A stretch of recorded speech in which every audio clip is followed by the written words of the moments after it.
இது இஸ்ரவேலர்கள் கானானிற்குள்ளே பிரவேசித்த பிறகும் அது காணப்பட்டது. எப்போ வரைக்கும்? தேவாலயம் கட்டின பின்பு. தேவாலயத்துக்குள்ளும் இந்த பழக்க வழக்கங்கள் அவர்களுக்கு இருக்கிறது. அதைத்தான் அவர்கள் தம்மூசுக்காக அழுதார்கள் என்று சொல்லி நாம் பார்க்கிறோம். இந்த இஸ்ரவேலர்களுடையதான மாத கணக்கில் கூட தம்மூஸ் என்று வருகிறது. அந்த அளவுக்கு இந்த தம்மூசனுடைய வழிபாடு அவர்களுக்குள் ஊடுருவி விட்டது. அப்படிப்பட்டதான இந்த தம்மூசனுடைய வழிபாடு இயேசு கிறிஸ்துவின் காலத்திற்கு பிறகு, அதாவது கிறிஸ்தவம் உருவான பிறகு கொஞ்சம் கொஞ்சமாக யூதர்களை விட்டு போனது. ஆனால் யூதர்கள் அதற்கு பிறகு அதிக அளவில் ரட்சிக்கப்பட்டு உள்ளே வருகிறார்கள். ரோமர்களும் வருகிறார்கள். இந்த தம்மூசுக்காக அழுதல் ரோமர்களுக்குள்ளேயும் இருக்கிறது. அது வேறு ஒரு பெயர்ல இருக்கிறது. அப்போது அவர்கள் என்ன செய்கிறார்கள்? இந்த தம்மூசுக்கான வழிபாட்டை அல்லது இந்த முறைமையை கிறிஸ்தவத்துக்குள் கொண்டு வர வேண்டும் என்று 3ஆம் 4ஆம் நூற்றாண்டுக்கு பிறகு முடிவெடுக்கப்படுகிறது. காரணம், இது ஒரு மிக முக்கியமான ஊடுருவிய பண்டிகையாக பார்க்கப்படுகிறது. இந்நாட்களிலே எப்படி மற்ற மதத்தினுடைய பண்டிகைக்கு கிறிஸ்தவ மூலம் பூசப்பட்டு எப்படி கிறிஸ்தவத்துக்குள் கொண்டு வரப்படுகிறதோ அதே போல அக்காலத்தில் இது செய்யப்பட்டது. அப்படி தம்மூசுக்காக அவர்கள் துக்கம் கொண்டாடுதல் தான் பின் நாட்களிலே லென்ட் டேஸாக மாறியது. 40 நாள் துக்கம். மற்றபடி இந்த 40 நாள் துக்கத்திற்கும் வேதாகமத்திற்கும் எந்த சம்பந்தம் இல்லை. ஒரு சிலர் சொல்வார்கள், அந்த சிலுவை பாடுகளுக்கு முன்பாக இயேசு 40 நாள் துக்கமாக இருந்தார்கள். ஒரு காலம் இல்லை.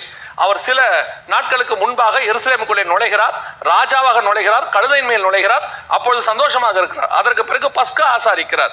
அப்பொழுது அவர்கள் ஸ்தோத்திர பாட்டை பாடின பின்புதான் அவர்கள் கெத்செமனேக்கு போகிறார்கள். நன்றாய் கவனித்தீர்கள் என்று சொன்னால் கெத்செமனேயில் தான் அவர் வியாகுலப்பட்டார்னு இருக்கு. ஏன்னா அது சில மணி நேரங்களிலே உலகத்தினுடைய மொத்த பாவத்தை அவர் சுமக்க போறாரு. அது ஒரு சில மணி நேரங்கள் தான். 40 நாளைக்கும் இதற்கும் எந்த விதமான சம்பந்தமும் இல்லை. பிற்பாடு இது அப்படியே கிறிஸ்தவத்துக்குள்ள ஊடுருவி விட்டது. அதான் நான் எப்போதும் சொல்லுவேன், அவர்கள் உள்ளுக்குள்ளே கொண்டு வந்த இந்த சம்பவங்களை எல்லாம் எதிர்த்து 1600வது வருஷங்களிலே, அதாவது 16th செஞ்சுரியில மார்ட்டின் லூத்தர் மிகப்பெரிய சீர்திருத்தத்தை ஏற்படுத்தினார்.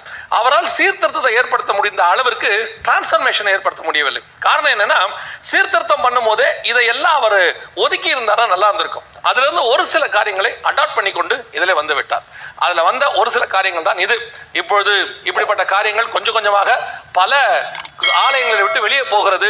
உண்மையை புரிந்து கொண்டார்கள். இந்த சடங்காச்சாரத்தை அவர்கள் ஒதுக்கி தள்ளுகிறார்கள். இதை பற்றி அவர்கள் கவலைப்படுகிறதே இல்லை. இந்த 21 நாளை நாம் எப்படி பயன்படுத்திக் கொள்ளலாம் என்று சொல்லி அவர்கள் என்ன செய்கிறார்கள்? ஜபம் அப்படிலாம் வைக்கிறாங்க. ஏன் குறிப்பிட்ட இந்த 21 நாள்ல வைக்கணும் அப்படிங்கிறதுக்கு அவர்களுக்கு பதில் இல்லை. என்னன்னா, அந்த தம்மூசுக்காக அழுகிற நாளை இப்போ ஸ்பிரிச்சுவலா நம்ம என்ன செஞ்சுட்டோம்? ஃபாஸ்டிங் பிரேயரா மாத்திக்கிட்டோம். ஏன் பர்டிகுலரா இந்த 40 நாள்ல ஃபாஸ்டிங் பிரேயர் வைக்கிறீங்கன்னா பதில் சொல்ல மாட்டாங்க. இன்னும் கேட்டா, இந்த 40 நாள் வந்து ரொம்ப கஷ்டம். பிள்ளைகளுக்கு எக்ஸாம் இருக்கிற டைம், அதுவும் இந்த வெயில் காலம் இருக்கக்கூடியது. ஆனால் அவர்கள் அந்த பண்டிகைக்கு முன்பதாக வைத்து விட வேண்டும். புனித வெள்ளின்னு சொல்றாங்க, ஈஸ்டர்லாம் சொல்றாங்களே, அதுக்கு முன்பாக இதை வைத்து விட வேண்டும் என்று சொல்லிதான் அந்த சடங்காச்சார பழக்கத்தை நாம ஆவிக்குரியவர்கள் ஃபாஸ்டிங் பிரேயர். அப்ப ஃபாஸ்டிங் பிரேயர் பண்றது தப்பா? எப்ப வேணாலும் ஃபாஸ்டிங் பிரேயர் பண்ணலாம். ஆனா குறிப்பா இந்த 40 நாள் தான் ஏன் பண்ணணுங்கிறது தான் கேள்வி. ஏன்னா இந்த 40 நாள்ல நமக்கு நிறைய வேலைகள் இருக்குது. ஆனுவல் எக்ஸாம் நடந்துகிட்டே இருக்கும், பிள்ளைகளுக்கு இருக்கு. அவர்கள் எப்படி அதை ஒரு சடங்காச்சாரமே அனுஷ்டிக்கிறார்களோ, இப்போ ஃபாஸ்டிங் பிரேயரும் அதே மாதிரி சடங்காச்சாரமா அனுஷ்டிக்க ஆரம்பிச்சிருச்சு. 3 மணி நேரம் ஃபாஸ்டிங், ஒரு வேளை ஃபாஸ்டிங், இப்படிலாம் இருக்கிறாங்க. இதெல்லாம் என்ன விதத்துல ஃபாஸ்டிங்ல வருதுன்னே நமக்கு தெரியாது. சரி, இருந்திருப்பட்டும், யாரையும் நம்ம வந்து குற்றப்படுத்த வேண்டாம். ஆனால் இது வேதாகமத்திற்கோ அல்லது பைபிளுக்கு சம்பந்தப்பட்டதான எந்த ஒரு இதற்கும் இது ஒத்து வராது. இது வந்து பியூர்லி ஒரு பேகன் வர்ஷிப், அதாவது மாற்று மதத்திலிருந்து கொண்டு வரப்பட்டதான ஒரு பழக்க வழக்கமே ஒழிய தம்மூசுக்காக அழுதலும் இந்த லென்டேஸும் இன்னைக்கு வைக்கிறதான ஃபாஸ்டிங் பிரேயர் என்று சொல்லப்படக்கூடியதான இந்த இடைப்பட்ட காலத்தில் வைக்கிறது ஃபாஸ்டிங் பிரேயர். திருப்பியும் சொல்றேன், நீங்க தப்பா புரிஞ்சுக்க கூடாது. ஃபாஸ்டிங் பிரேயர் தப்பே கிடையாது. எப்ப வேணாலும் பண்ணலாம், இப்பயும் பண்ணலாம். ஆனா குறிப்பா ஏன் இப்ப பண்றோம்? கரெக்டா அந்த ஈஸ்டருக்கு முன்னாடி தான் அந்த ஃபாஸ்டிங் பிரேயர் வைக்கிறோம். என்ன காரணம்? எல்லாரும் லென்டேஸ்ல இருக்கும்போது நாம ஒரு ஃபாஸ்டிங் பிரேயர் வச்சிருவோம். அதான் அந்த காரணமே ஒழிய மற்றபடி இந்த பர்டிகுலர் நாளில் வைப்பதற்கு ஆவிக்குரியவர்களுக்கு கூட வேற எந்த ரீசனும் இல்லை. இது நிதர்சனமான உண்மை. இதுதான்.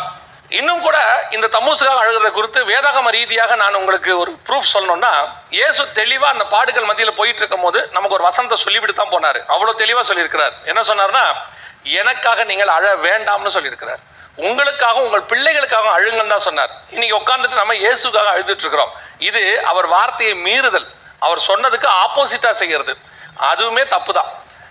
இன்னும் இந்த ஹோலி வீக், இந்த ஈஸ்டர், இந்த குட் ஃப்ரைடே, இவைகளை குறித்த சில சரித்திர உண்மைகளை கர்த்தருக்கு சித்தமானால் வருகிற நாட்களில் நாம் பார்க்கலாம்.